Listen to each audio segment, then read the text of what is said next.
welcome to another episode of the Couch Bros podcast.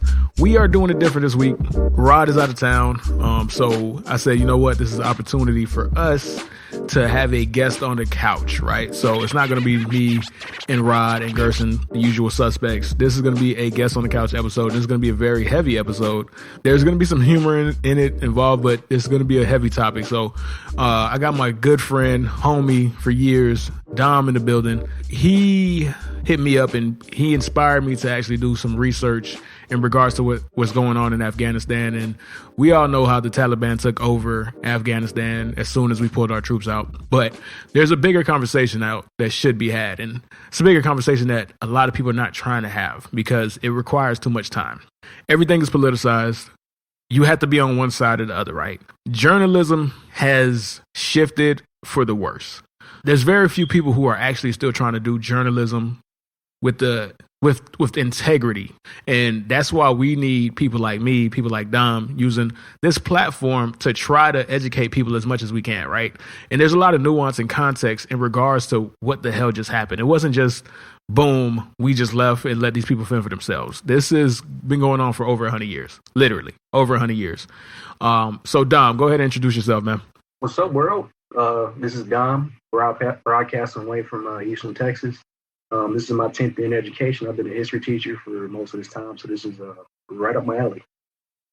Nah, and that's why it's great that you're on, because you could really provide some insight to people who, you know, there's going to be people who don't really give a fuck about all the facts that goes into this. They're just going to be like, oh, if you don't like President Biden, you're Republican. Be like, oh, we're weak, blah, blah, blah, blah, blah. If you don't like Trump, or you don't like Republicans or Democrats or whatever, right? You're going to be like, oh, look at this stuff.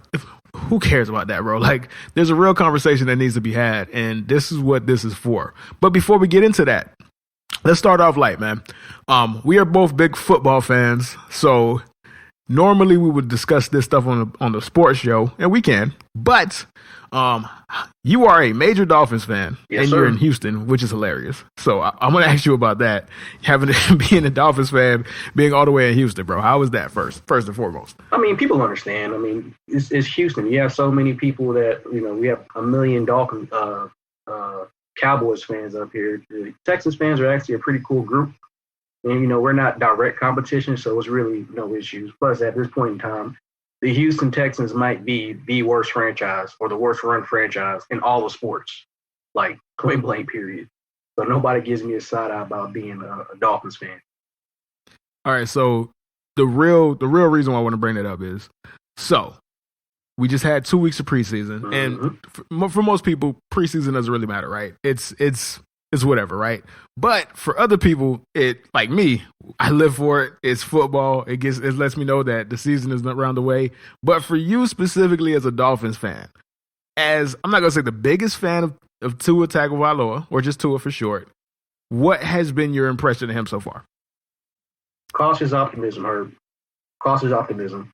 I recognize that every year I tell myself, I'm like, all right, it's just preseason, not a big deal, so on and so forth. But then when the games are actually on TV, it's like, oh, man, I want to take this seriously. But you can't do that because it's preseason. You have to look at who was on the other side. So when they had that game last night, you know, they probably only had 40% of their starters out there. So, you know, that actually, they had no starters. It was all second team. They didn't start a single. And that pissed me off because, bro, I'm over here trying to watch Kyle Pitts, bro. Like, what the fuck, man? This shit's pissing me off, dog. I don't want to watch AJ McCarron. Like, I don't give a shit. And we're talking about the Dolphins in the Falcons preseason week 2. But this is 2 weeks though. So do you think?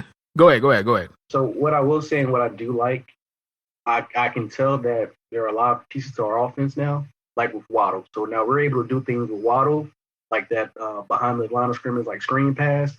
That looked great. The contact that he's made with Gaskin has been great. Mac Hollins randomly has been playing really, really well. And, well, we you know, kind of like the Falcons, we don't have our first team of wide receivers out there either. You can kind of already tell that Tua is gravitating towards those larger targets. So this might be another good year for Mike Gesicki. And Smythe. And, I mean, there are some very, very interesting things going on, as well as our defense. Our backup defense, like the fundamentals of our defense, our second and third string guys are just like, I mean, they're very, very, very well put together. You can tell this is a defense first minded team.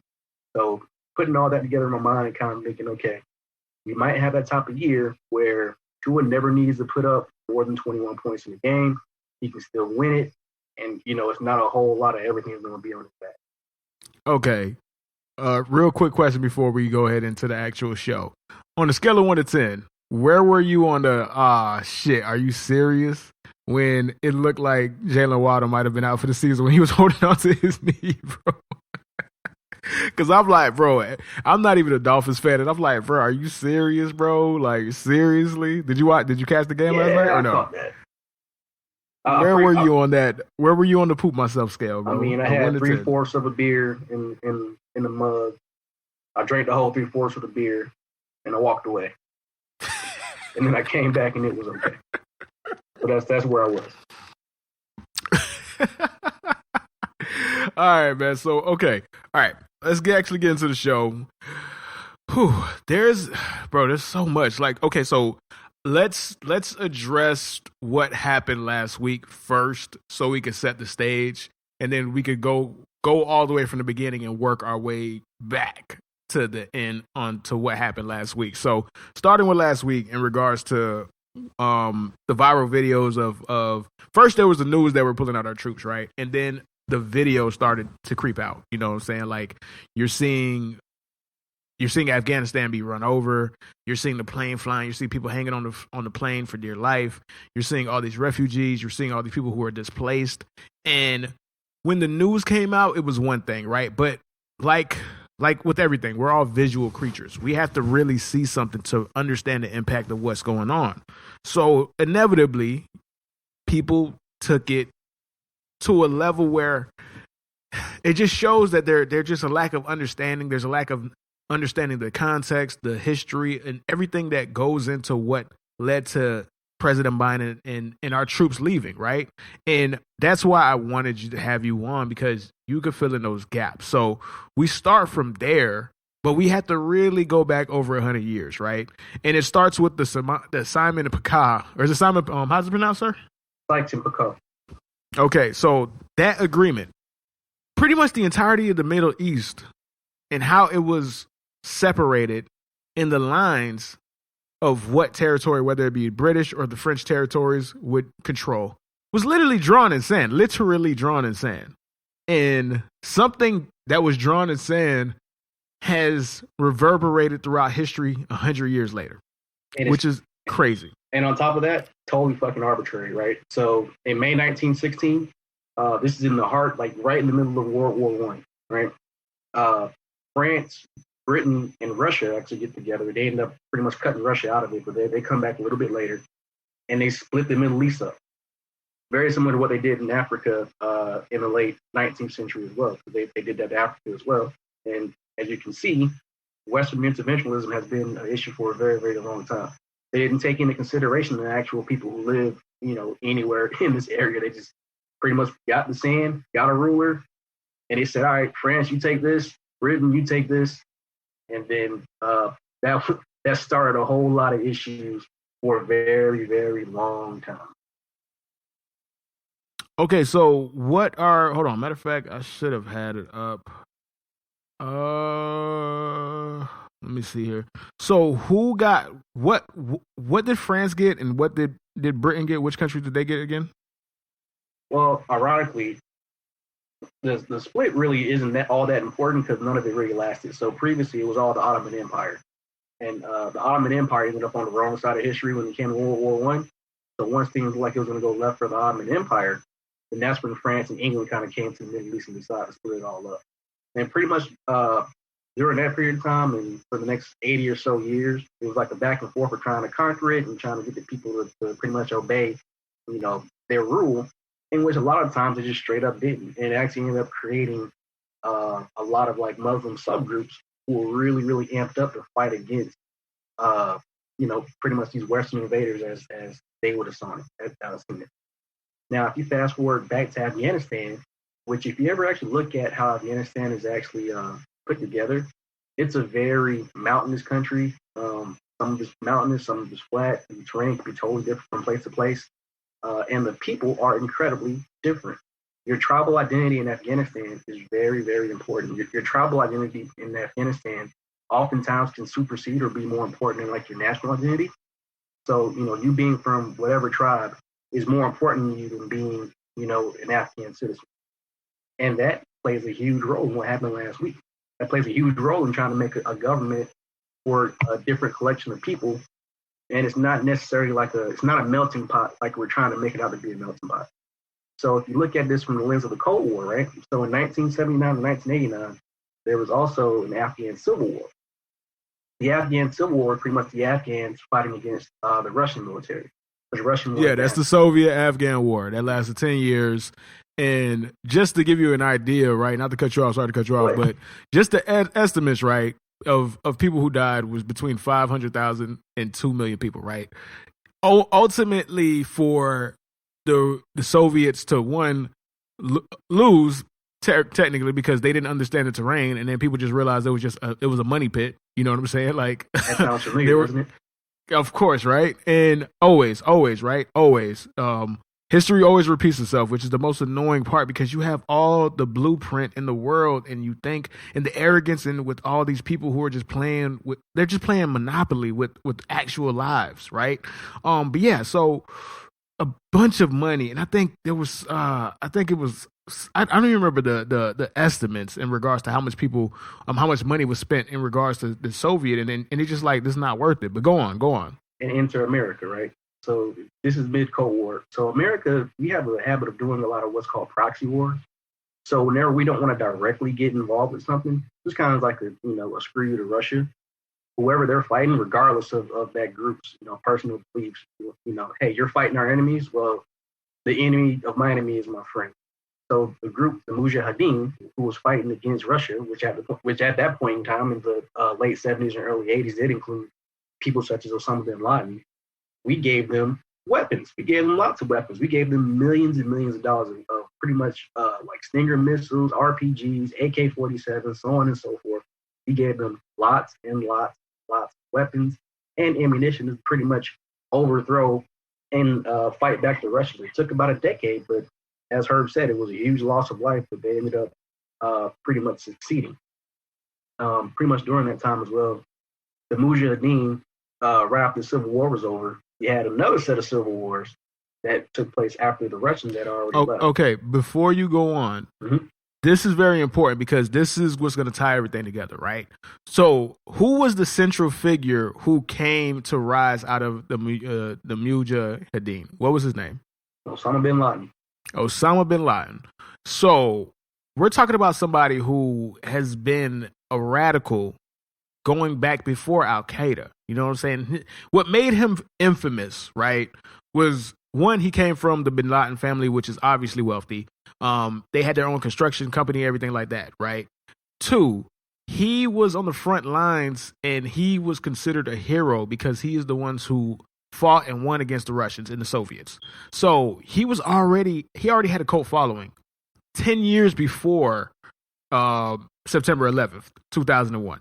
But go on. So because that's something that's very, very important because a lot of people just don't understand what led to everything that we're dealing with now. And it starts with his rule. It starts with how he all the influence, him going to Sudan, him going to Saudi Arabia, and him just getting different factions of people. But go on, sir. And not only that, like a lot of those weapons that we fought the Afghan war in 2001, those are weapons that were paid for by America. It was full circle.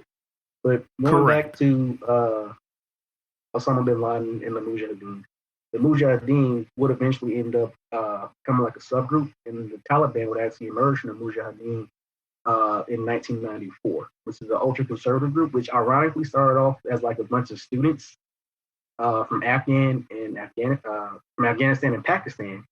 So these are like ultra-conservative like student groups who just threw down their books and they became warriors.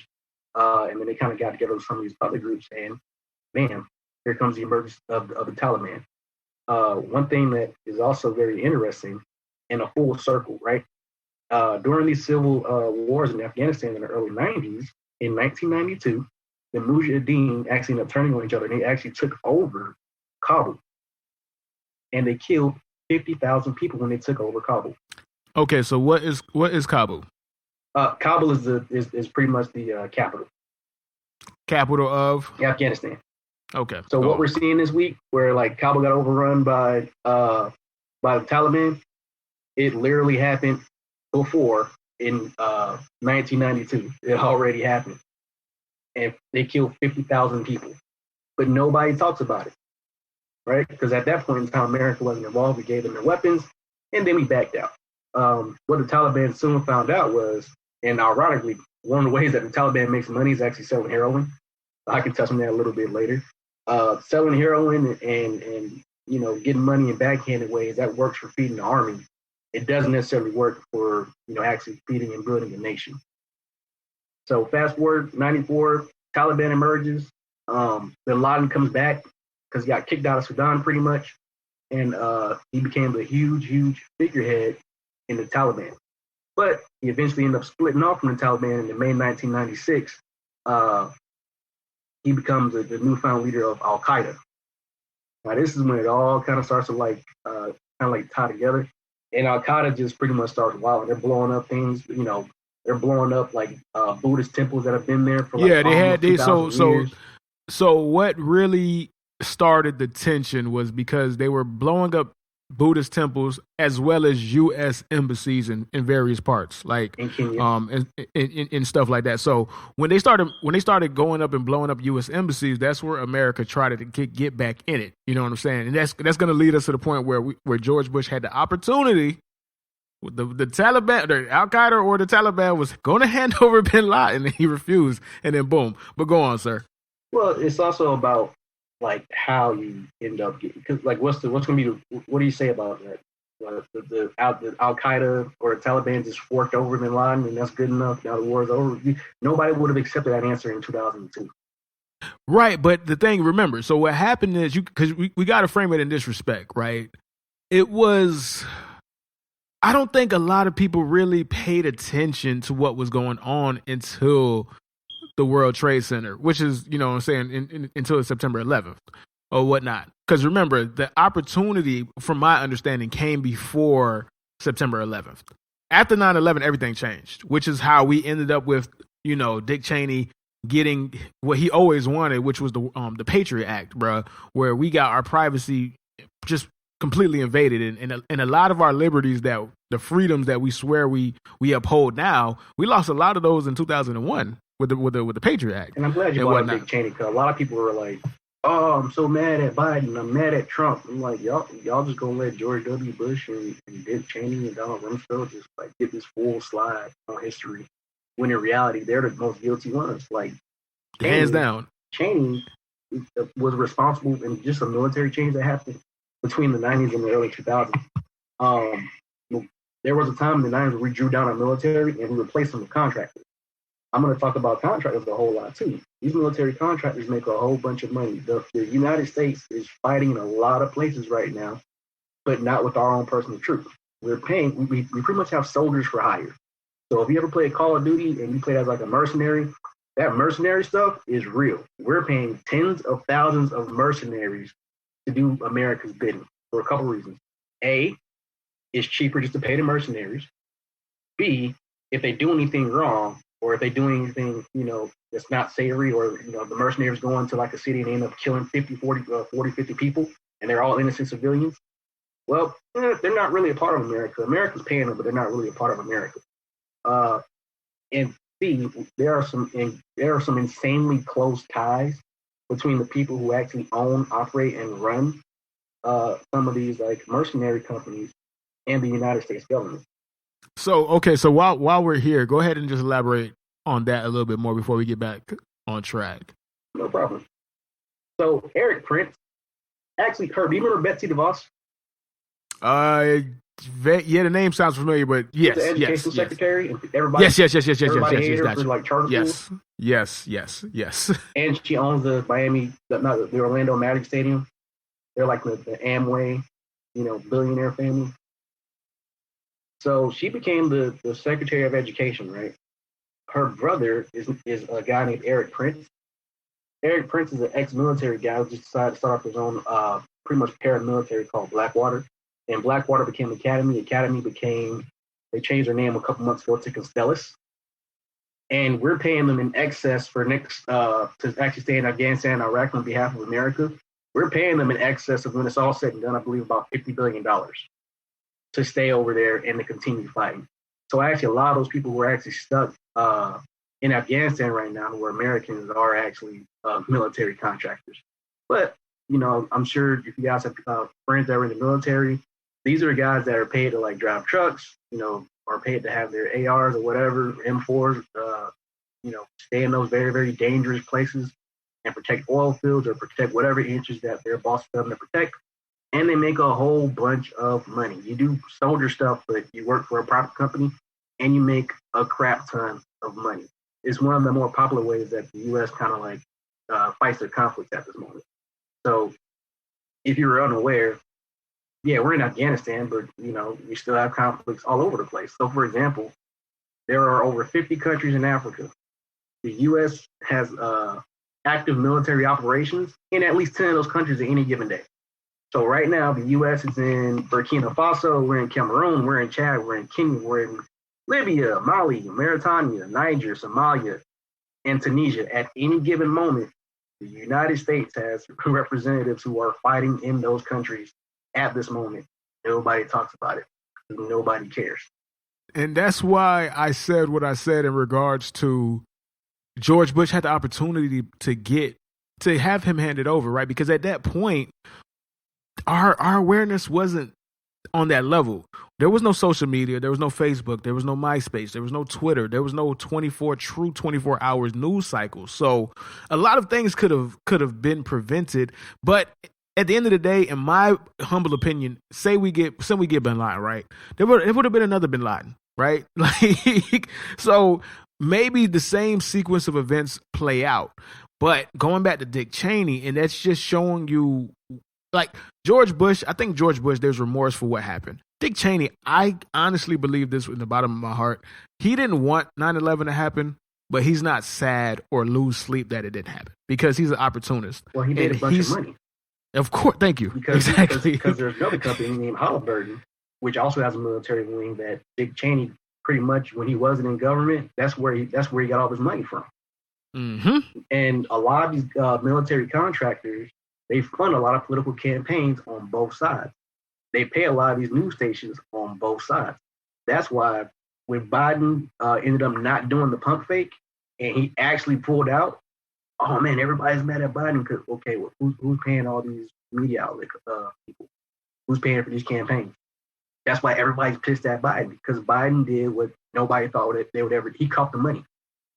He cut the money off because we're paying these companies a ton of money, and they always ask for more than they ever need, and we just print money and we just give it to them. The war in Afghanistan, when it's all said and done, and we have to done paying their interest, is going to total probably in the neighborhood of about $9 trillion. $9 trillion of us being in Afghanistan. And ultimately to accomplish nothing. 20 years, $9 trillion, and nothing was accomplished, right? No. Plenty was accomplished. Now, for like the everyday citizens, not much happened, but there were a lot of people, Raytheon, people who make like the Predator drones, people who make missiles, a lot of people got rich who were really, really close to government. No. What I mean, that's without saying. Like, you know what I'm saying? I'm talking about for the people who, quote unquote, this was for, right? Yes. If you want to say there was something productive that happened, more women in Afghanistan are educated. More people in Afghanistan were liberated. More people saw that there was an opportunity to see a different way. However, that was under the guise of what we were really there for. You know what I'm saying? We weren't there to try to recreate a different society in a different country. You just gave all the examples of we're only there to make money. Well, that's nation building, right? So we were never supposed to go to Afghanistan to start nation building because, like I said previously, your tribal identity in Afghanistan will supersede your Afghan identity, or be more important than you being an Afghan like citizen. So if it's very segmented like that, and you have about 24 different groups of people who live in Afghanistan, or give or take, then why am I going to team up with America and do all this fighting and do all this extra stuff, so on and so forth. You look at the fall of Kabul, the military left first. The Afghan military was evacuated first. Yes. And the crazy part about it, because I read something in regards to the Afghan commander where they left, and they were saying that they made it known that they were going to leave for quite some time. And that's why a lot of the Afghan commanders fought back on the perception that they didn't tell the U.S. that they were leaving, right? Because, the U.S. doesn't want to look bad, so they're trying to make it seem like, we're leaving. The Afghan army can handle that. When the Afghan army gave them plenty of time and plenty of leeway and plenty of advance that they were pulling out too. Well before we did and whatnot, right? Well, which is why it fell so fast. As soon as we left, boom, it was already done. Because nobody was there. And the inverse of that too is this, right? So once you include all the interpreters, all the family members, and everybody, it's about 88,000 people that would need to get evacuated. Where are you going to put 88,000 people? In a country which just in 2016 had a president who instilled a Muslim ban. Can you imagine the type of conniption that will be flipped if we brought in 88,000 Afghan people in the same country which 5 years ago tried to implement a Muslim ban? But that's why I said there's nuance, there's context, and there's an actual conversation on what's actually going on. The majority of people, they just reacted to what they saw versus really thinking about all the implications of what they were looking at. And that's the whole point of this entire podcast, is because there's so much more to this that people have no idea, right? Like, nobody wants to ask questions. People want to be fed information versus seeking out information for themselves. And when you do that, you get partial truths. At this point, I don't think you even get the truth. Like, journalism is in shambles right now, unless you really know where to look for this information. This stuff that you just told me, I'm educated, right? And I'm somebody who tries to do my best to seek out information. And there's still so much that I don't know. But we're two people who actually care about what's really the truth and what's really going on behind all the fuckery. A lot of people don't. A lot of people going to listen to this and be like, who cares? Fuck Biden. It's just that simple, which is crazy Biden, to me. Fuck Trump, whatever, but it's deeper than Biden and Trump, because Trump wanted to do the same thing. Trump wanted to do the same thing, and I'm pretty sure Barack Obama wanted to do the same thing. But the problem is that these guys, they get in that position and they realize, or they really realize what is going on, right? And you can't. And Biden said, no, I will. Well, right? And that's the thing too. It's like when it comes to those contractors, and you gotta look at it. If you look at like the upper ranks, like like Academy, Blackwater, so on and so forth. A lot of those high-ranking people in those companies are ex-military people. So if you're a president like Trump, and Trump had a lot of respect for 3 or 4-star generals, and they march to your office and they say, "Hey, sir, we can't. There's no way we can actually be out of here right now. We need to leave a force of at least 10,000 people." Or we'll draw down to 7,000 people. Let's increase the amount of private contractors that we have in Afghanistan, 40,000. That way, and this actually happened, we drew down, but we paid more private contractors to go. So, on one side, it looks like we have less people over there, but there are more Americans actually over there actually, getting in the conflict and fighting. But we have to pay them a whole lot more than, because it's not a head-on conflict. So whenever, the government wants to actually have like a battle or a conflict or anything of that nature, and we don't want to use U.S. soldiers, then we'll just pay a private company to go over there and kill who we need to get killed. Unfortunately, that's just the reality. And this only happens in countries in which we have like an interest, whether it's oil or any type of natural resource, right? Because trust me, the things that you saw like last week, or the atrocities that happened in Afghanistan, they happened all throughout Africa as well. And we're a lot less concerned about what happens in Africa. And I wonder why. Okay, so explain that to me. You feel me? As somebody who is not as versed, why aren't we as interested in? Okay. Let me try to figure out how to word this question the right way. What is it about Afghanistan that it gets the publicity and it gets the acclaim, other than the Al-Qaeda stuff or other than the Bin Laden stuff, when we're doing the same things in these other countries as well? What really is it about Afghan that it's the one that we always look to. It's the one that we only think is the only thing that's actually going on, when you just gave several examples of the same thing going on in other different countries at the same time right now as we speak. Because we like easy answers. Just like people like to blame Trump or like to blame Biden, when in reality we have a whole system of government. Nobody blames Congress. Nobody blames senators. Nobody blames the House of Representatives. Nobody blames. It's always the president's fault. Like, that's it. We like easy answers. We like to point and say, this person did that. Oh, 9/11. Afghanistan. When in reality, Herb, do you know where the majority of those the pilots and the people who took who actually attacked America, do you know where they came from? No, I'm going to take a wild guess. I'm not afraid to be wrong. I'm going to say, was it Saudi Arabia? Bingo, Herb. 11 of them came from Saudi Arabia. But guess who's really cool with Saudi Arabia? The United States. So we found another way to kind of make that somebody else's fault and get into, our own interest. As a matter of fact, do you remember where they found Bin Laden? Didn't they find him in Saudi Arabia? Nah, in Pakistan. Oh yeah. It was in Pakistan. Yeah. It's because in regards to Bin Laden, bro, it's like he got exiled from Saudi Arabia. Then I think he had to go to Sudan, and it's all over the place, bro. Like it's okay. So he got exiled from Saudi Arabia, but it was because he was being too loud. But in reality, there's a really good chance that Saudi Arabia was still funding a whole lot of the of Al Qaeda's mischief in the Middle East.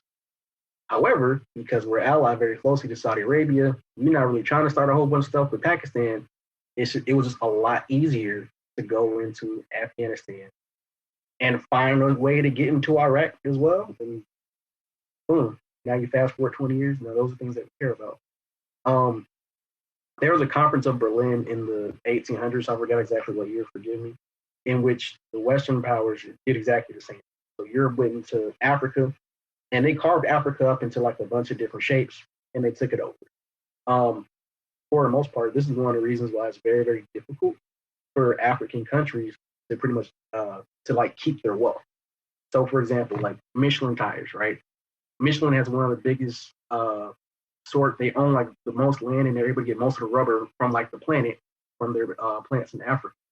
Now they're paying people 5 or 10 cents, but for the most part, the world is really okay with most of the African wealth being extracted, right? So how do you actually build a strong nation without any damn money? When all of your money that your nation actually produces, or all the natural resources that your nation produces, actually goes to European countries. How do you get any better? And that's a rhetorical question, because you don't. There's nothing, and the world is perfectly okay with everything being that way.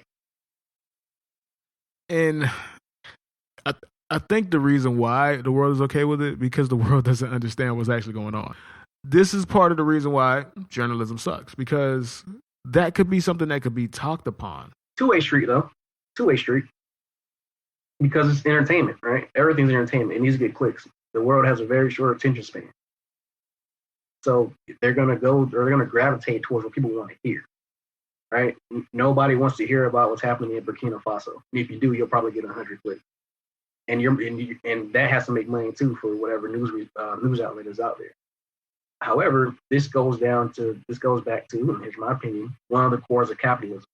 Capitalism only works with free labor or cheap labor, free resources or cheap resources. It doesn't work any other way. You can't directly have slaves, so you better get the next best thing and get some cheap labor. And that permeates throughout the entire system. There is a system of winners and losers, and that's the way it is in the world. Not just America, but all over the world. And speaking of that, when you just said that in regards to it's about entertainment, right? So I have me, I listen to a lot of podcasts or whatnot in my off time when I'm not doing my own podcast, right? And one of my favorite podcasts is the Ryan Russillo podcast, right? He used to be on ESPN. He's with the Ringer Podcast Network now, Bill Simmons, all that good shit, right? And he had a writer on recently, and it spoke to this, and it spoke to everything that's going on with journalism and why we're not getting the information that we should because of the popularity, right? So if it's not as popular, it's just not going to talk about it. Where is this I'm trying to get the name of the damn book too. Let's see here. God dang it. Fine, whatever. basically and I'll look it up. I'll find it sooner or later. But basically, the book was about why after 2016, when Trump became president, what happened to media, right? And the shift in media and how everything is tied to clicks, how everything is completely manufactured. The stories, the lead-ins, everything, right? And it has a section that spoke about, I want to say, is it Rachel Maddox? Rachel Maddow. Rachel Maddow, right? And her shift in how she went from being completely a credible journalist to how she just went out sad with MSNBC in regards to how she even succumbed to the same things that she used to criticize, and why a lot of people don't understand why Trump won, right? Where the side who was rooting against Trump only focused on him being a racist and other things in regards to, it was just bigger than that, right?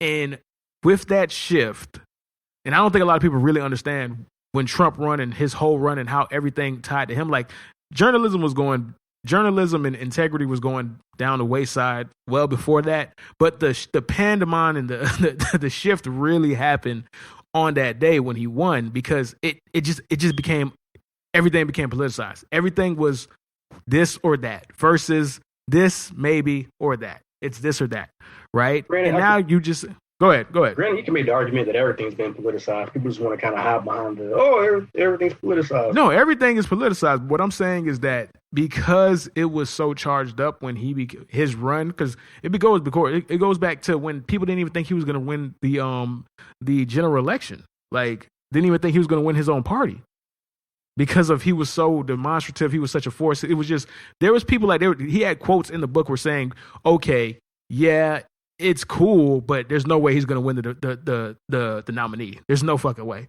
right? And it shows that so much people in journalism and so much people in media are just truly disconnected for what's actually going on, because they're no longer actually trying to get the truth or trying to get answers.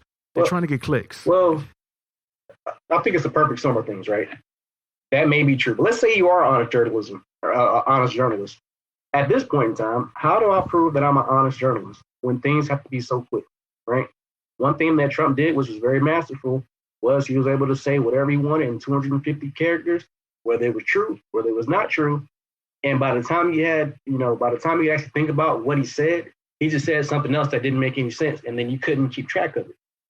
And now we're very familiar with these Facebook and Google or Apple bubbles, right? You have your own personal information bubble. So if you go on Facebook and you click certain things, the algorithm's going to know exactly what you like. It's going to feed you more of that, right? I'm my own expert. Not only am I my own expert, I can go on the internet and I can find a group of people who believe who reinforce my beliefs. We currently have people out here. We saw a resurgence of flat earthers. We've seen a resurgence of anti-vaxxers. We've seen a resurgence of people who do not believe that birds are real. That the birds are actually, I'm not kidding, that birds are actually put out like by the federal government to spy on people, and there are no real birds. The birds have been extinct for like hundreds of years. So at this point, everybody's an expert. I can make a blog, I can do an expose, I can just type up some crazy shit, and then the next person can, I can find a couple other people on 8chan or 4chan who agree with me, who also type up some other super crazy stuff. And now we're citing each other as resources about something that's completely made up. So essentially what happened in 2016, facts became optional. When facts became optional, that's when everything kind of shifted. Because now, okay, if I work at CNN or if I work at MSNBC and I'm taking my time to do like this really hard journalism and nobody gives a crap because it doesn't matter, then they're not going to try as hard either. They're going to do what they need to do to survive. And I have no idea how you reclaim the world when everybody gets their own news from each other. I mean, so what can you do? Like, to people like us, to people like me, myself, like, where do we go from now? Where do we go from here? Like, how does it get better at this point? I don't think it does because nobody actually gives a fuck, and majority of people want optional facts because it's easier to digest, and it doesn't force them to challenge themselves and think outside of themselves. But if there was an opportunity for growth, where is it? If reading international news, so I like international news. BBC, Al Jazeera. I like NPR. I recognize NPR has like a left tint to it. And I will occasionally read the craziest far right shit I possibly can, just to kind of keep a tabs on, what's going on. I do consider myself to be a centrist. As you know, I'm a man of very, very many hobbies. So two of my favorite hobbies is I like old cars and I like guns, and I talk to people. So for example, I remember I went to a gun range probably about 5 or 6 months ago. And I was talking to the owner, and he had like a whole bunch of police in there, and they were just talking about, of all things, school shooting. And they're just like, oh, well, they should let teachers have guns, so on and so forth, blah, blah, blah, this and that. So, I can talk to, I think I can talk to just about anybody, and I talk to whoever. So I jumped in on the conversation, and I was just like, okay, can you break down to me what would happen if you actually gave every teacher a gun? He's just like, well, yeah, they'll be able to fight back against, blah, blah, blah, this and that. I'm like, all right, let's think about a few things. So because I'm a pro, I like weapons, I'm pro gun, within reason. I was like, okay, so if you're a shooter, you know that the target behind your target is also your target, right? If something happens and a teacher had to have a handgun, they had to, respond, and handguns are the hardest thing to shoot, by the way, respond to an active threat within a school building, legally speaking, will teachers have the same legal protections that police have? And he's just like, I'm not exactly sure. Okay.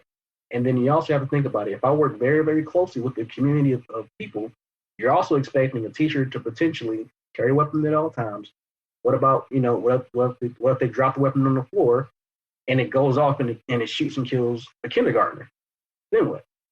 And you're just like, oh, yeah, I guess you have to blah, blah, blah. So I talked through a few more scenarios, and after about 5 or 10 minutes, I actually got somebody who was very, gung-ho about teachers having guns in the classroom to kind of stop and say, oh, damn, maybe that's not a good idea. So talking to people outside of your comfort zone, in as respectful way as possible. If it gets heated, then, walk away from it. But there are definitely ways to talk about people. To talk to people about things who believe in something entirely different from you, and change thought. And heck, when it comes to certain things, like I'll kind of come around.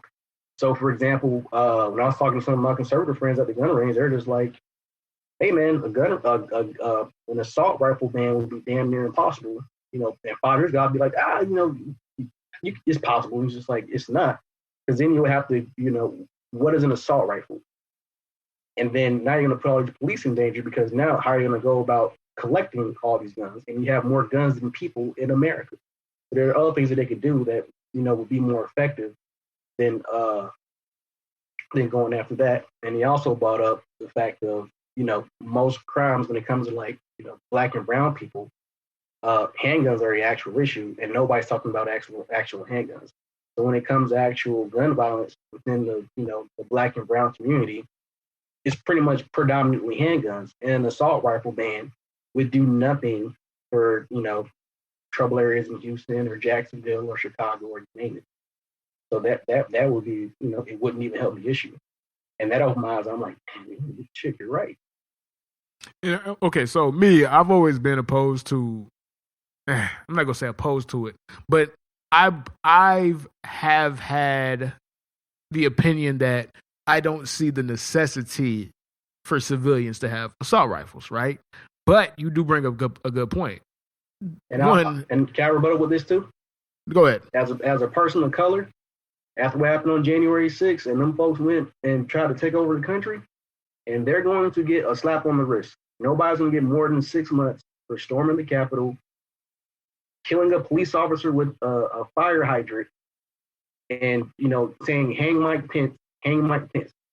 Nobody's gonna get more than 6 to 8 months of jail time for doing all of that. And they have guns. You have about 360 million people that live in America. There are over 400 million guns in America. And add to that in 2020, like post like George Floyd, the largest number of people who were actually arming themselves with black women. 80% increase in black women actually buying and arming themselves in 2020.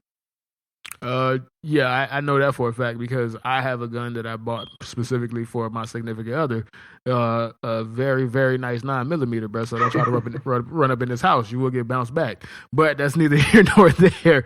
But back to my rebuttal in regards to the assault rifles. I used to always be of the opinion, and you brought me to that side too. Just having a quick conversation. There's no real need for the civilian to have an assault rifle. You feel me? Because I imagine that it could do more damage than harm, right? If you want to talk about Aurora, assault rifles used. The school that's up here, you know what I'm saying? The school over there in Springs, where they had the shooting at. Oh, Stoneman Douglas. Was it Stoneman Douglas? Mm-hmm. No, I'm talking about the Stoneman Douglas too. But I thought it was it was Stoneman Douglas. Yeah, it was Stoneman Douglas. I believe assault rifle. And I think when people look at the big ones, they're normally assault rifles because they could just take out so much more people than a regular handgun. But if you, like you said, if you do it out for a year, there's more people dying from handguns than there are dying from assault rifles. And let's look at black communities. Go ahead. Because it's funny. Cause my mom said this a while ago when the Stoneman Douglas parent council went to Broward County, and they're just like, yeah, we gotta get this done, blah, blah, blah. And my mom, she works in the hood in Broward. She worked in the hood for 27, 28 years, right? And one of her responses was, nobody gives a shit when you got black kids dying from handguns every single year at, Dama High School, and it's happening, and nobody cares. So we need to kind of make this like an even-handed thing. Let's look at what's killing us in our community as well. Right, but I think, like I said, I think what it goes down to is because with an assault rifle, the time it takes, like, okay, so if I say there was a school shooter, right? Mm-hmm. And he walks in and he has a handgun. And how much, if you don't have an extended clip, how much normally does a handgun hold? 9 bullets? 8 plus 1? So 10? Here's the thing about that, too. Hate to say Go it, ahead. but the one that's around the corner, the school shooting happened less than 5 miles from the high school that I worked at. He purposely used a shotgun and a handgun to prove a point, and he killed 15 people. And that was at Santa Fe. That was in Texas about 4 or 5 years ago. Ah, shit! I remember because you had called me or whatever, right? That's like not too long after you just moved out there. Yeah, probably about 2 years after I moved out here. Yeah. Yeah. I remember you had called me and told me about that, dog. And I'm just like, fuck, dude. Like, and listen, again, there's no right answer to any of this. Yeah. There's no right answer. Like you said, people want an easy answer or the easiest answer that they could find. No matter what the actual logistics behind what you're talking about, details or entails, or what the complications or the ramifications can come up of it. You know what I'm saying? Like I said, I was always of the opinion of assault rifles. Within 2 minutes, you just bringing that up, like having somebody tell you that. The minute you said there's more guns than people, that's when I was just like, oh shit, yeah, you can't just go take these guns. Like, what are you gonna do? Like, you would legitimately have to create a whole new government agency to go track guns and take them from. Excuse me. That's not happening. That's not feasible. It's not even worth it. Okay. Real quick, just to get back to what I was saying earlier in regards to the book I was talking about. So I found it. The author's name, Matt Taibbi, and the book is called Hate Inc. Why Today's Media Makes Us Despise One Another. If you don't want to hear the book, that's fine. Just go on the Ryan Russillo podcast. He pretty much gives a synopsis of the book and just talks about a lot of details that's going on with media right now. The financial gains that you talked about, he elaborates on that a little bit more. He elaborates, just like you said, how everything is so quick where you just got to get stuff out. You don't have time to actually do journalism because everything is tied to clicks. He talks about that a little bit in detail. So definitely go check that out if you want a more realized conversation in regards to that. Before we get out of here though, let's get back on track in regards to everything that's going on in the Taliban. So we talked about the Mujahideen, we talked about Bin Laden, we talked about how we secretly funded a lot of these wars, proxy wars, going back to the Soviet Afghan war. take us through the middle part, right? So we have, real quick, what was the middle portion of that before we got to Biden, right? The middle portion of that is after George Bush and everything that ever came of it, the Patriot Act, all of that. Just before Donald Trump, when he tried to leave and he realized he couldn't fucking leave. But we do have Barack Obama, right? So in those 8 years, what is your opinion on his involvement, what he could have and what he couldn't have done? And do you think he did more than he actually did in regards to his involvement or his presidency during that 8-year span of the war in Iraq? So Barack Obama, of course, he was stifled for other reasons, but very similar to probably what they told Trump when those high up military command, when the top brass comes through and they say, "Sir, you can't get out of here because of this and that, or this is going to happen. You will have another 9/11 on your watch because it's already happening." Because I do pay attention to a lot of conservative news as well. A lot of people automatically believe that, hey, there's going to be another 9/11 within 2 years, right? Barack Obama saw that. He's like, we're already kind of going through this housing crisis, and the economy just crashed. I can't afford to leave right now. Blase, blase. And he got scared off too. And honestly, that's on him. That's something that he probably should have done a lot sooner. But it's very difficult to take the political brunt. It might actually be political suicide, as we're seeing with Biden right now, because everybody hates Biden. Well, hang on. When it comes to media, the media hates Biden. If you actually look at polls with actual Americans, more than 95% of the American citizens actually agree with what Biden did as far as exiting from Afghanistan. Now, a lot of people don't like the imagery as far as like how it turned out, but the American people, for the most part, agree. And if you look at it, and if you look at the history of everything that's been going on, there was no way for us to actually leave, and it wasn't going to be a peaceful exit. That's really what it's going to be. Like, people had this perception that when we pulled out, that there was supposed to be a rainbow going over the fucking clouds, and you feel me, like we're dancing and we're fucking having another Thanksgiving and we're doing kumbaya shit with everybody out there, right? And it was just gonna be people saying people thought it was gonna be like the ending of an anime or some shit, bro. Like that ass, bro. Versus the reality, like if you leave a war-torn country, it's gonna look bad. No matter how you do it, it's going to look bad. And especially, go ahead. And personally, just real quick, I'm like, in my brain, you can't force democracy. That's the first thing. You can't force a country into becoming a republic. Like, you can't do it. And time again, we keep trying to force countries into becoming republics, and those republics end up falling. So in 1992, same thing happened. The UN installed a president in Afghanistan. Taliban came and took over, killed the president. Taliban becomes the leader of the country. This exact scenario happened 29 years ago, except it was 50,000 more dead people. I mean, honestly, I think that's a great point to leave on, because you just gave the perfect ending point in regards to overall, nobody learned. We didn't learn. George Bush didn't learn. We as a nation didn't learn. Like, there's a part of me, and you know me, bro, I don't believe shit. I'm such a fucking cynic in regards to this, but there's just a part of me wants to pray and believe that this just wasn't about to make money. And like you said, the estimate with interest is spent $9 trillion, but this wasn't. I hope it was just not a lot of people in charge, higher up, that just saw opportunity. Like, I just want to, but everything points to that overall, this was just to make money for a lot of people, and a lot of people got screwed. A lot of our troops died. For what? For what? So a lot of people could make money. The arms dealers could make money. The contractors could make money. Dick Cheney could get all the fucking power that he wanted. But the Patriot Act, like, that's truly the legacy of this right now. Honestly, that's really what the legacy of it. And it's disheartening, because there's a lot of people who went over there. There's a lot of people who saw the truth. There's a lot of people who not saw the truth, but saw something of an illusion of why they were there to begin with. Like, even I was listening to Dan Le Batard podcast. Again, I listen to a lot of podcasts, and they had the Green Beret on. The guy who, what's his name? I think it's like Tom Joyner or something. Not Tom Joyner. Fuck. I'm thinking of Tom Joyner. Right on the cruise, brother. Hold on, bro.